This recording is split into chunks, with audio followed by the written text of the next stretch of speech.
time to raise the energy and excitement in the room because it's time for our first panel on impact, transparency, and scaling up. Very exciting topic. And with that, may I call on stage our moderator, Ms. Fai Vichayachai, to come to the stage, please. Ms. Fai Vichayachai is the Head of Market Development of the Global Steering Group for Impact Investment. Please. I would also take this opportunity to please call on stage the panelists. We have with us one of my favorite ladies and one of the smartest women I have the privilege of knowing, Ms. Corinne Henchoy Pignani, Deputy Head of Mission and Head of Cooperation, Embassy of Switzerland in Bangladesh. Never fails to stun us with her colors as well. Corinne, welcome. We have Mr. Suresh Bartlett, National Director, World Vision Bangladesh and member NAB Bangladesh. We have Komori Takashi-san, Senior Representative JICA Bangladesh. We have Ms. Tasfia Tasneem, Research Associate at Bangladesh Institute of Governance and Management. And we have Mr. Ash Nizam, Senior Partner, Impact X Australia. Welcome. Just before I pass on the platform to you, Fai, just a small housekeeping. Each panel is 40 minutes. We will give you a note at 25 minutes, that'll be a small bell. And then again at 30 minutes, then we'll have 10 minutes for Q&A. For the audience, you've been amazing till now, but can I still do my duty and request that everyone keep their phone on silent? Thank you very much. Over to you. All right. So please,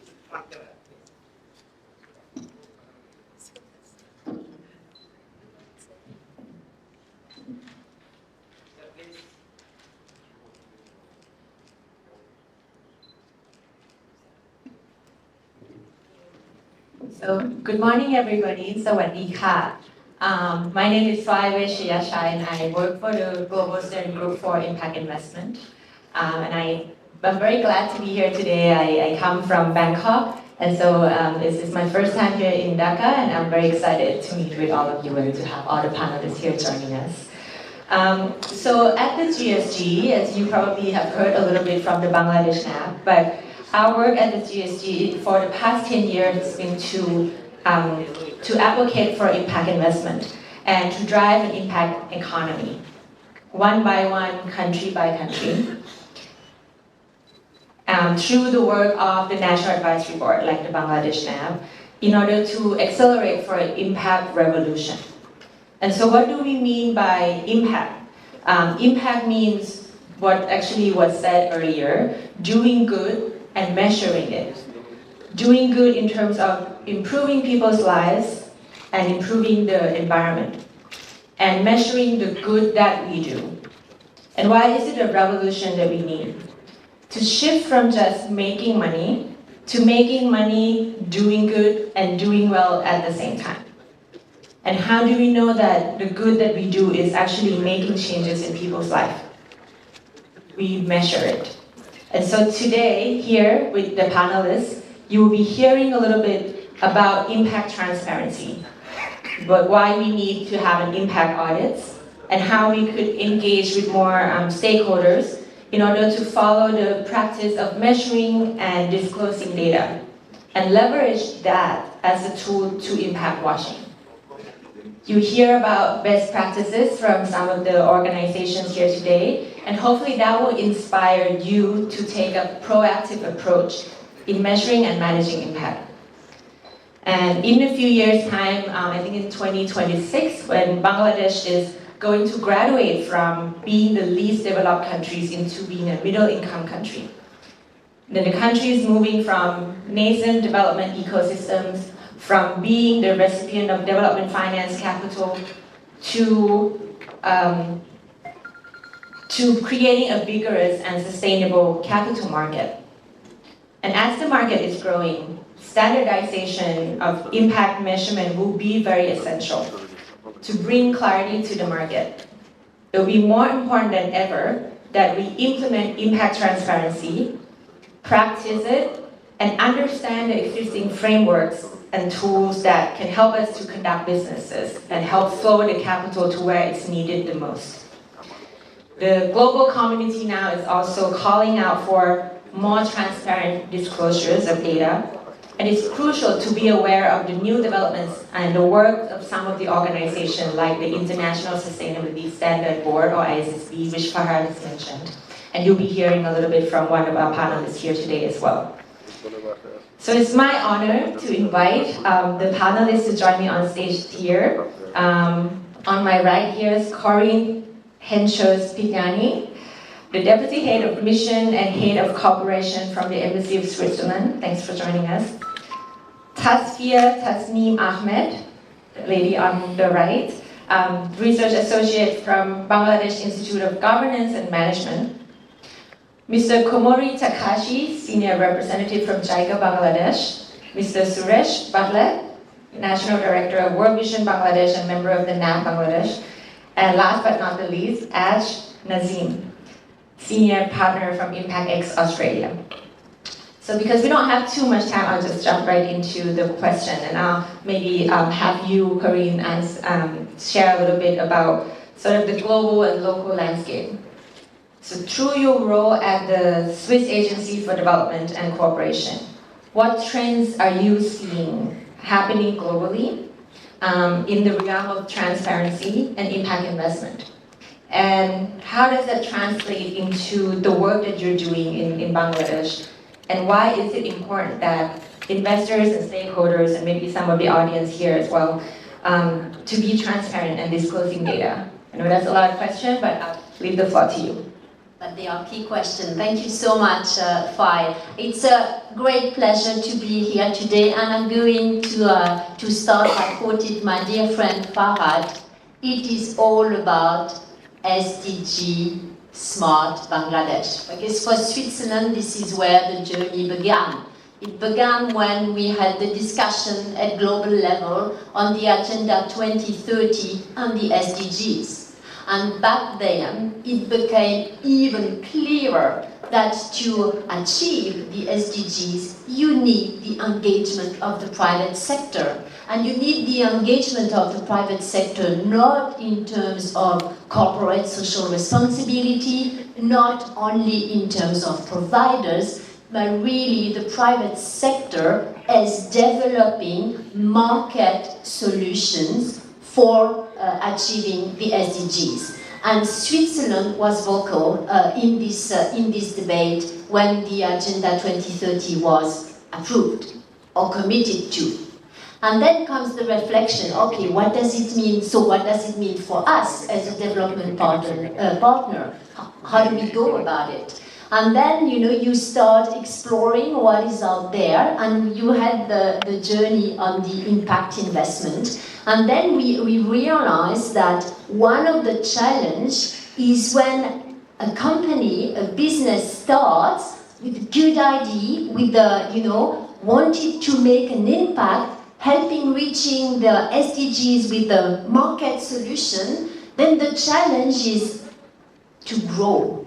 And the other challenge is to demonstrate, not only I'm going to make money and you're going to invest in me, but I'm making a difference and I can show you that I'm making a difference. And this is when we embarked on a project that we call here Be Pretty. And this project is about three key elements, I'm going to say. And the first one that we talk about this morning is you have to demonstrate your impacts. And your impact, with your impact, you have to show what you are reaching. So what we are doing, for example, is that we work with business development advisors, that can help companies define their theory of change to reach the impact and demonstrate with data how they have achieved it.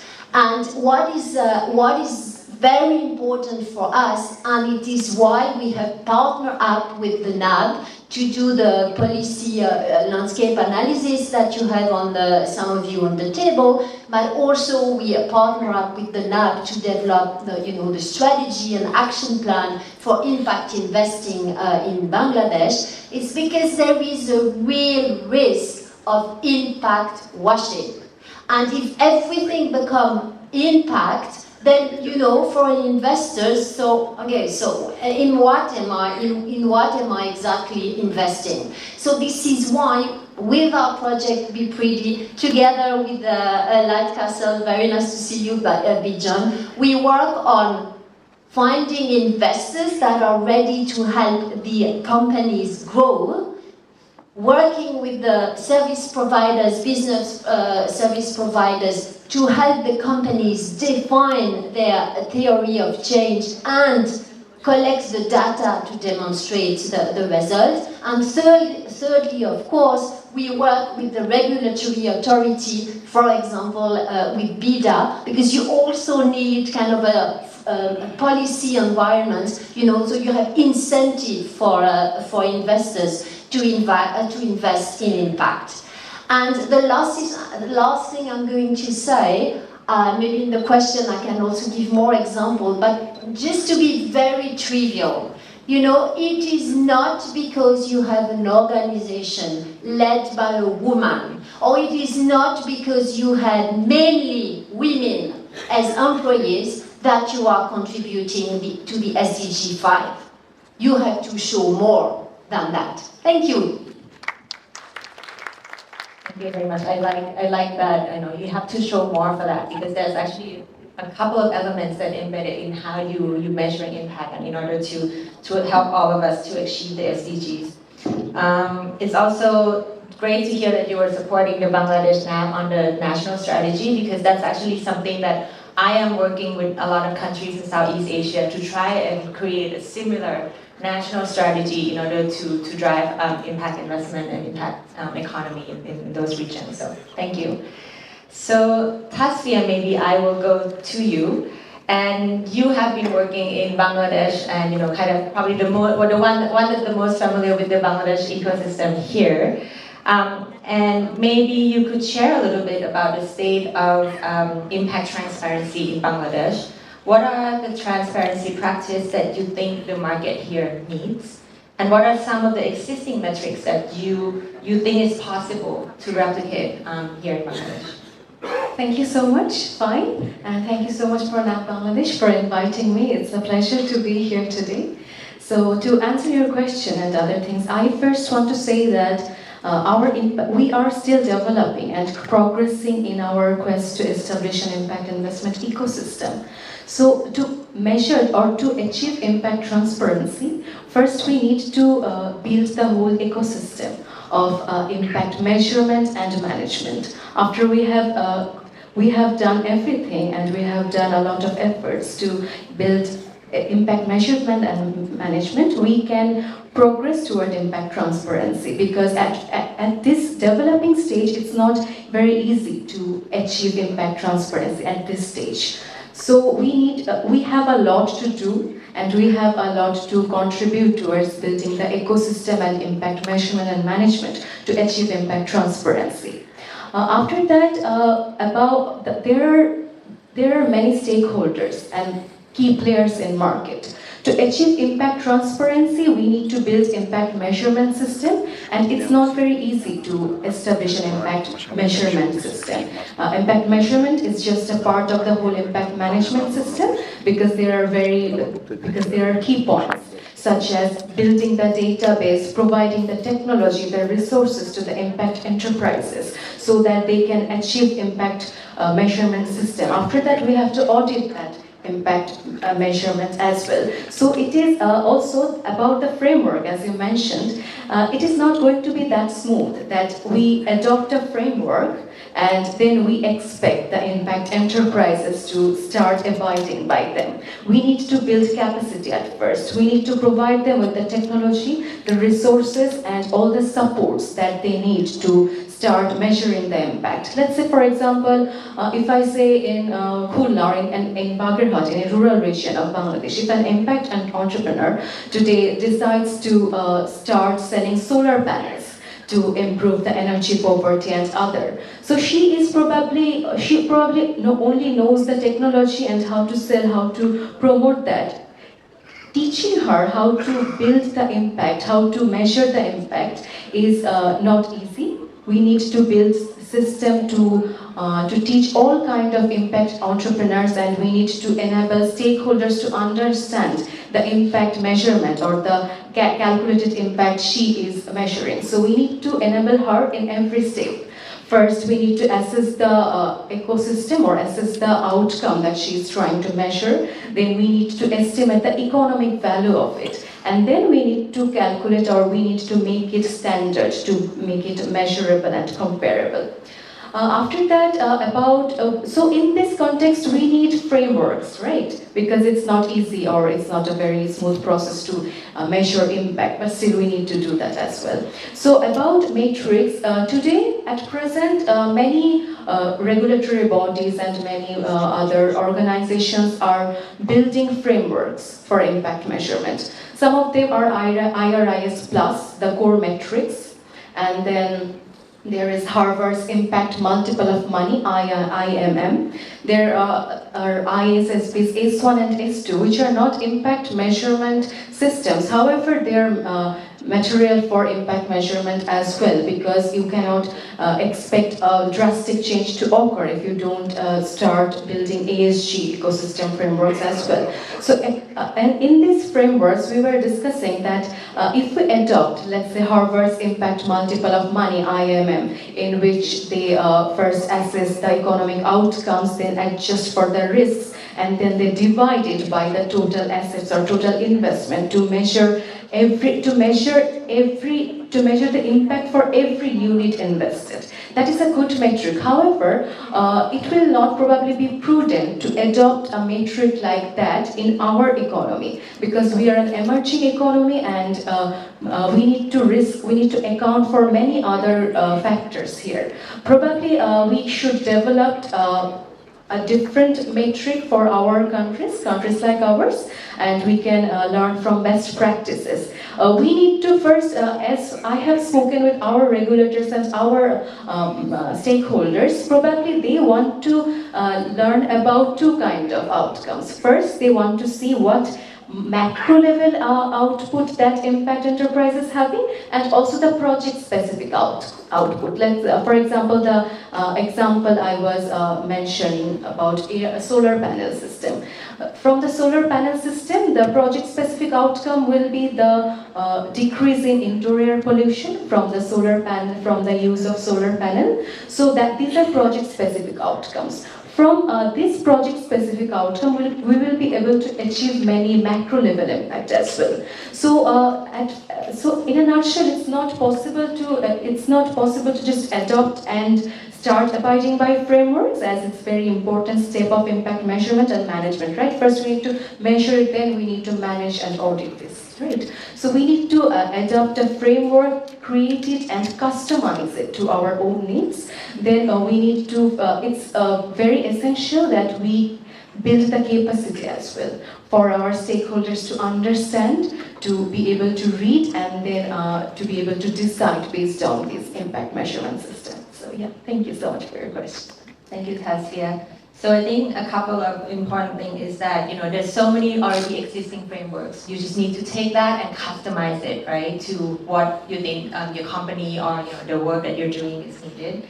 And another point is we need to start building capacity. And actually that's the work that the GSG has been doing a little bit with ISSB on trying to bring together some of the government officials and private sector, and kind of providing more information on how the ISSB standard S1 and S2 that you mentioned are going to be implemented, and how it's going to affect the work that's going on, that we're all doing, and the capital markets that it's going to have an sort of going to be impacted by those standards. So thank you, Tasvia, for answering that question. Let's move on to Takashi-san. So Takashi, I know that you work for JICA, and JICA is one of the key DFIs that have implemented several development projects here in Bangladesh, right? Could you share some example of how JICA evaluates development impact, and maybe there are any lessons learned that you could share, some best practices on how we could utilize impact investment? Thank you. Thank you very much for inviting me today. Before answering the question, I'd like to touch upon our organization. Thanks to Bangladesh, we have a long lasting relationship with Bangladesh. Actually, this is the 50th year anniversary since the JICA started the operation in Bangladesh. And then, as you may know, JICA has a lot of interaction with Bangladesh in all of the sectors, like infrastructure, metro rail station you will find from next building, and then Terminal 3, and then social sectors like hospitals or education schools, those kind of facilities, and then capacity building as well. So we have lots of, JICA has a lot of experience in project impact evaluation, but as for the impact investment, we have very limited experience. So that today I want to talk about the project evaluation side. But our experience can be useful for today's topic. Under JICA's evaluation system, we have 5 criteria to evaluate. First one is relevance, effectiveness, and impact, efficiency, and sustainability. We have 5 criteria, but I only touch upon the impact project. So that to evaluate impact, the most important thing is before starting the project, we could set a clear project goal as well as a clear indicator. And then to set these goals and the indicator, we conduct a baseline study before starting the project. And then set to be objective and easy to understand for everybody, we usually set the quantitative indicators as much as possible. And then to make it more accountable, we make ex-ante evaluation sheet and then make it open to public. So this is very important when we start the project. And after the project started, we continue monitoring, and then we always check whether we are on track or not. And then before ending the project, we again do the incline survey to check whether the goal is achieved or not. And then this report is also open to the public.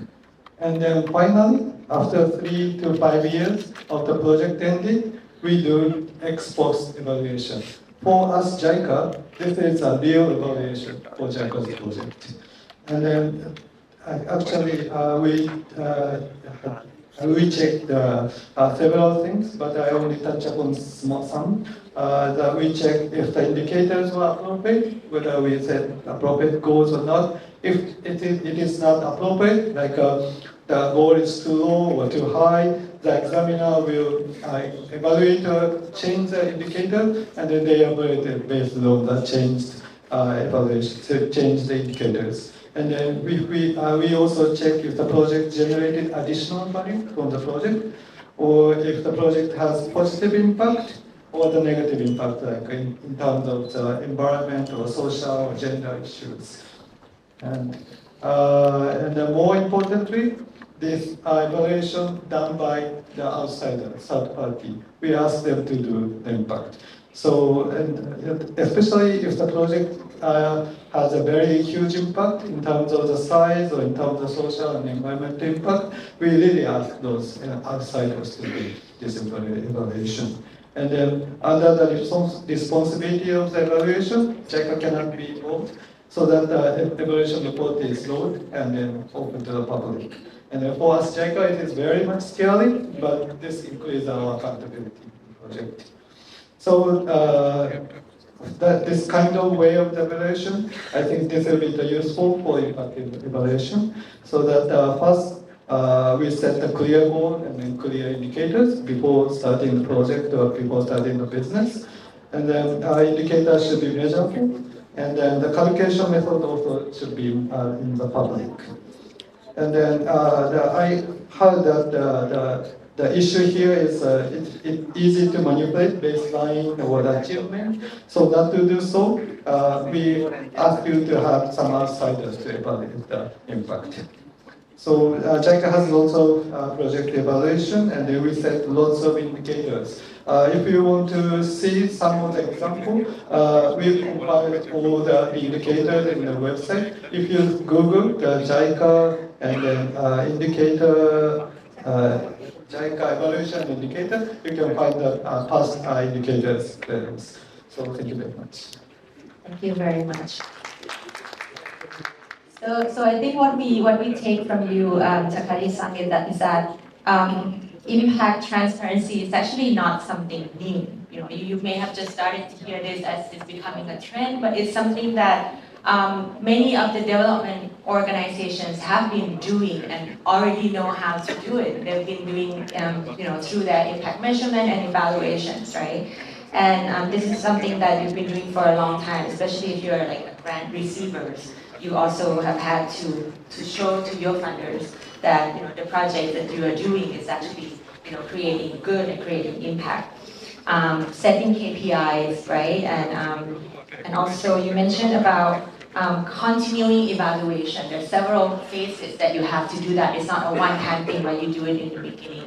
And you need to set an intention of why you're doing this project, including clear indicators and clear intention on how to do the, how to measure impact. And not only negative impact, not only positive impact, but also negative impact on how your project is actually maybe having consequences on other things as well. So thank you very much for your insight. So I'd like to move on to Ash on the very end there. And Ash, you actually coming from many lands because you joined us here from Australia, you from here, Bangladesh.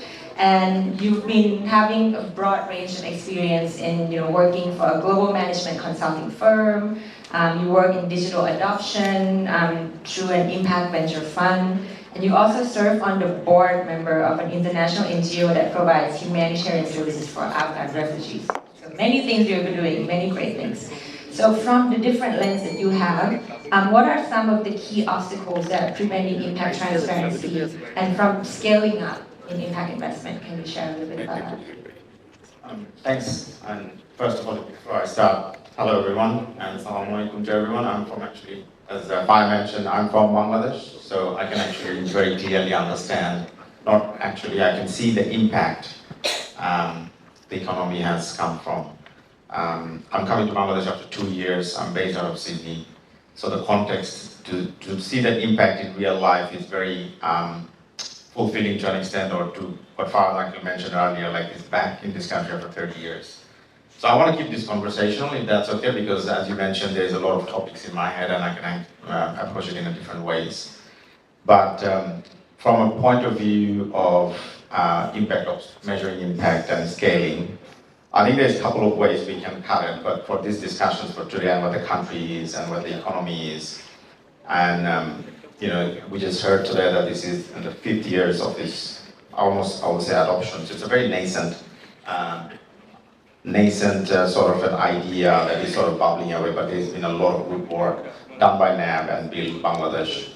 So the first, I think, before we jump into the details of what I think are the sort of the obstacles and to the measuring transparency and the scaling up factor, I think the first obstacle that I personally, like the ImpactX firm that we see is one of them, is the data and the information maze. We call it the maze because of the so much overload of information is there, right? And the second one is sort of the communication and the capacity building and the training part of it. So if I break down the number one, the data information maze, like that's the key, because that's where the story sort of comes through, right? If I'm Bengali, so I can say that it's like a khichuri to an extent, like it's a very bad, well done khichuri. Like globally, it's that sector at the global level, it's about 10 years.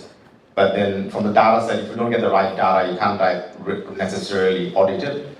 And if you can't know the right data set, then you can't really scale where it needs to be the right interventions needs to be from an impact point of view. Corinne mentioned earlier that, having women and only women only is not only the impact that you're creating, but then there needs to be a story that needs to be told about what are those women doing, how are those lives getting changed, and that's where the scalability factor comes in. And I also can talk from an institutional investor lens.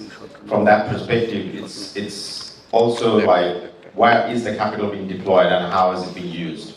And how long will the financial returns will come from? So there is a sense of financial data and non-financial data that needs to be done, and the capacity building necessary with it. And for a 50-year-old country with a growing economy, emerging median thing, and I think it can be done. It's just challenging. I think I got the bell ring, so I think my time's up. So sorry, Suresh, but I can keep chatting about it because there's a lot in my head. Thank you. Thank you, Ash. But I think you make one very important point, is that in order to measure, you need to get the right data. You need to know what data that you have to actually collect, right? And then get that right data and know that that is a good data set that you could use. So that's a very important point. Thank you. So last but not the least, I'm going to move on to Suresh here. And coming from an INGO, like World Vision, and I know that World Vision also has an impact investment arm, like a vision fund as well. So I'd love to hear your experience a little bit on how a model like Vision Fund and how the work that you do at World Vision could be used, or could leverage on impact transparency and be used for the model in Bangladesh. Especially because I know that Vision Fund has scaled in many markets. So please, Suresh. Yeah, thanks, Farai. So Vision Fund is, of course, World Vision's microfinance organization. We do not have a presence of Vision Fund here in Bangladesh, but in many other countries. But I'm sure you're all very familiar with what microfinance can do and the impact it has in terms of bringing about transformation. But just going back again in terms of impact investment, and what you define as impact investment is positive, measurable, social and environmental impact for financial return. But from the point of view of an NGO, we can't show financial return. What we talk about is human transformation, right? And that is what we talk about, changing hearts and minds and lives. And that is the business that we are in.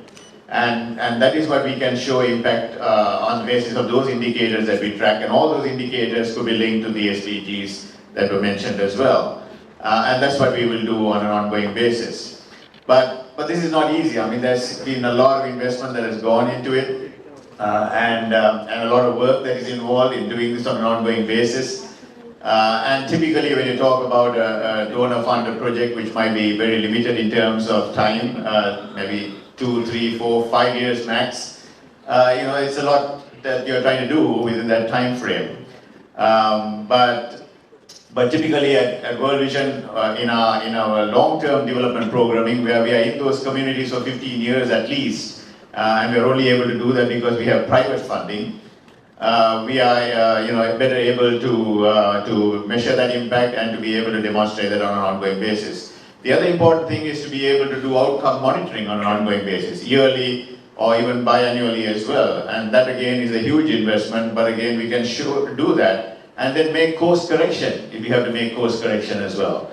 Because that's the other important thing. There's no point measuring impact at the end and then saying, okay, no, we didn't achieve what we wanted to achieve, or we didn't do as well as we should have done, because there's no time for it. The project is over.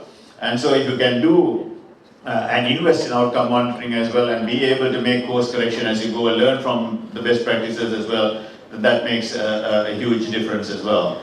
But I think the most important thing, and I don't know whether we talked about it, what we talk about at World Vision is in terms of impact sustainability. I mean, you can show impact while the project is going on, but what happens once the project finishes?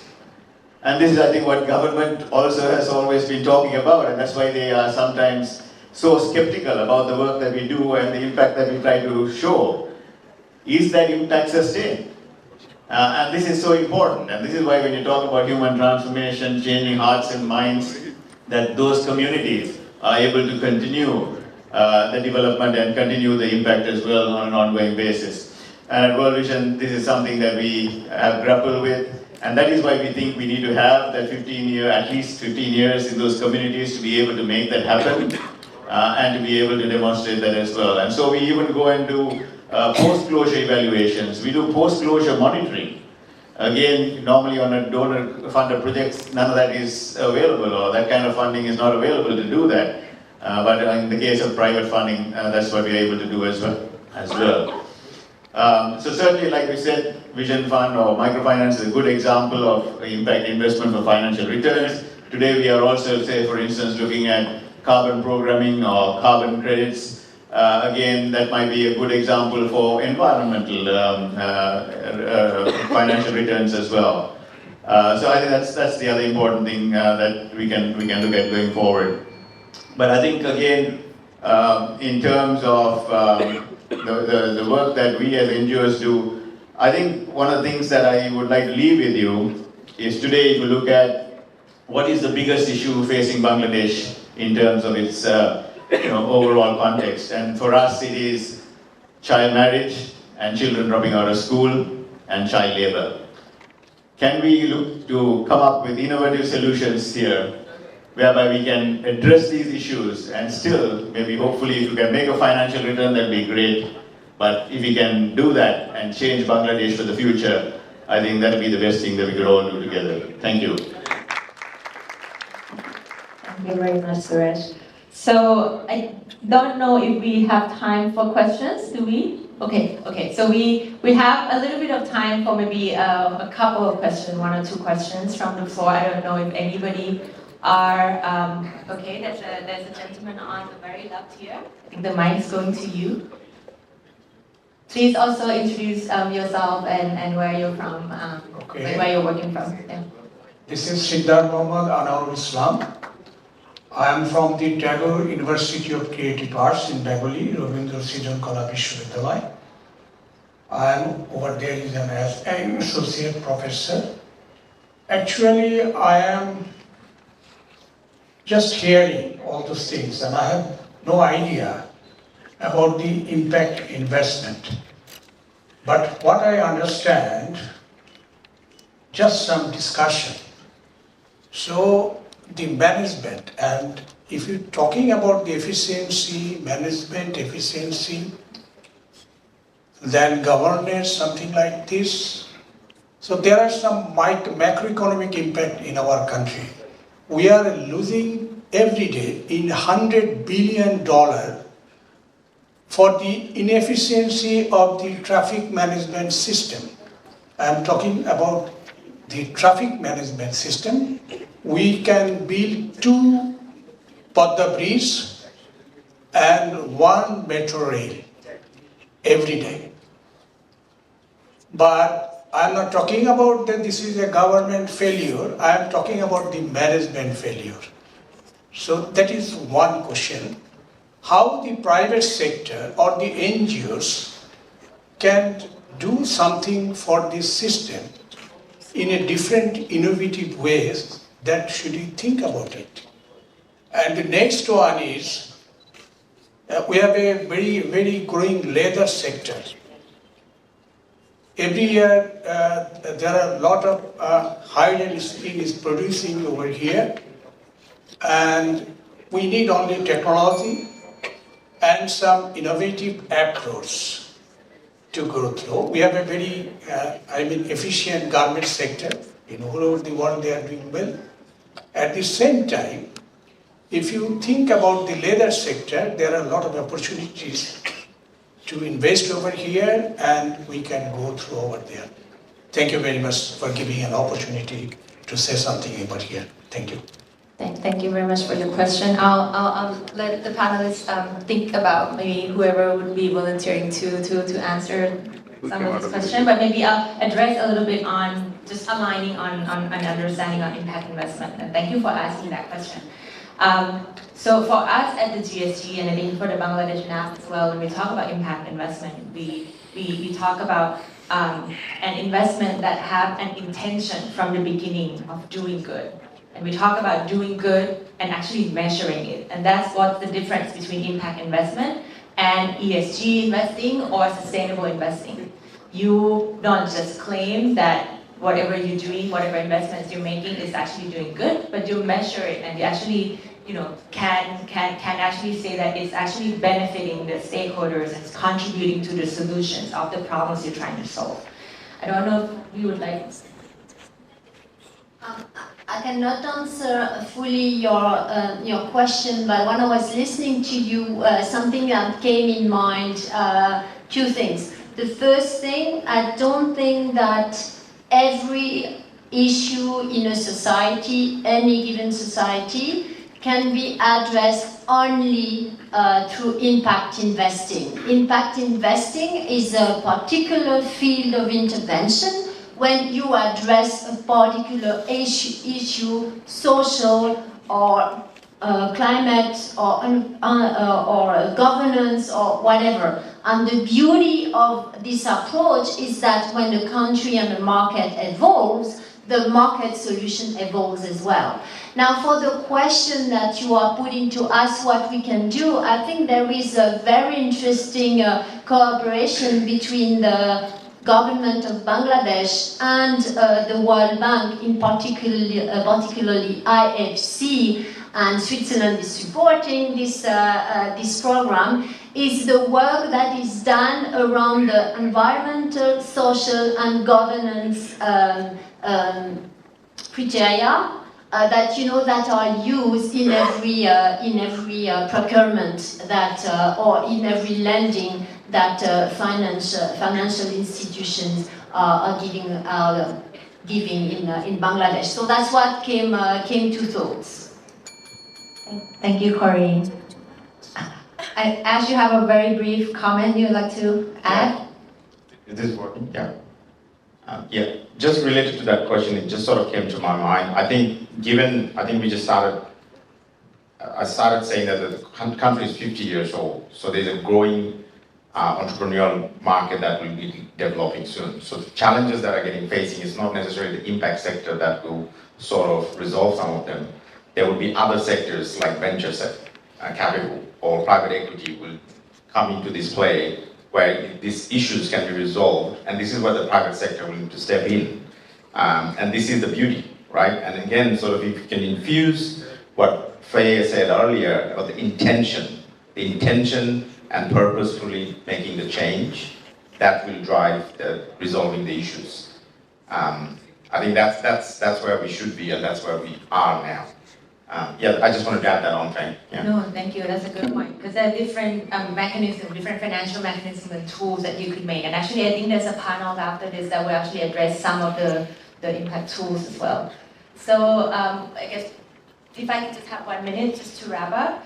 So I think hopefully from the panel here today, you've had some more clarity on what we need to do and why it's important to disclose and report on impact data and to measure the work that you're doing, right? But what I want to leave you with is this. As the earth is getting heated and humanity is actually being tested every day worldwide, with the people living in poverty, with the war that's happening now with Russia, Ukraine, and Palestine and Israel, and natural disasters like the recent earthquake that we have in Nepal, for example. We have to find a way to address and tackle these challenges at scale. And we can only do this if we change the way that we do things. If we shift our mindsets and change change how we apply capital and to put it where it's needed the most. So we must start to consistently measuring and managing the positive impact that we aim to have, as well as recognizing and making known of the negative impact, like what we mentioned, that we are sometimes unintentionally having. And this is, the case for everybody here today and everybody in the sector as well, because we have a big role to play in this, to help build an impact transparency ecosystem. Transparency is the single most important system change that we need in order to unlock more capital for impact. And this is not a trend, it's a paradigm shift. And we need this in order to change the system, and the time to do this is now. So thank you very much, everybody. Thank you all the panelists that are joining us here today, and thank you for having us. Thank you so much, Pai. That was quite a deep dive into our first panel, Impact, Transparency, and Scaling Up. We heard so much, and I look forward to watching it again, because we talked about impact washing, we talked about the right matrix, the right data, customization, localization, we heard about reporting, we heard about monitoring, and the best way to end it, bringing it back, that it is about us, it is about being conscious citizens of the country and of the world. Thank you so much. Can I just, at this point, if I can just request you to stay on the stage for a bit, and I would like to invite our NAB board member, Ms. Shongita Ahmed, to come on stage and to give us a very small token of our appreciation.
Thank you so much. So, Ms. Shongita Ahmed is the board member. Practically whispering, Kenyani.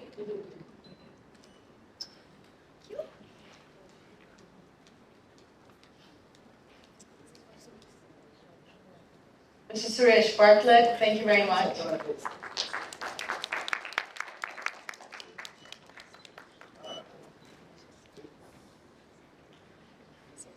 Mr.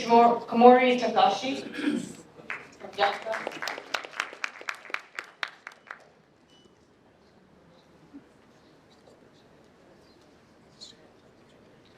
Ms. Tasya Tasneem.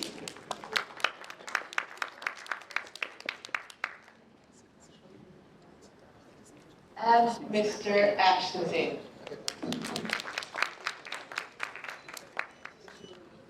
Thank you once again to our wonderful moderator, Ms. Fai Wechalachai. I hope I'm pronouncing your name correctly. Thank you very much. Thank you for being here.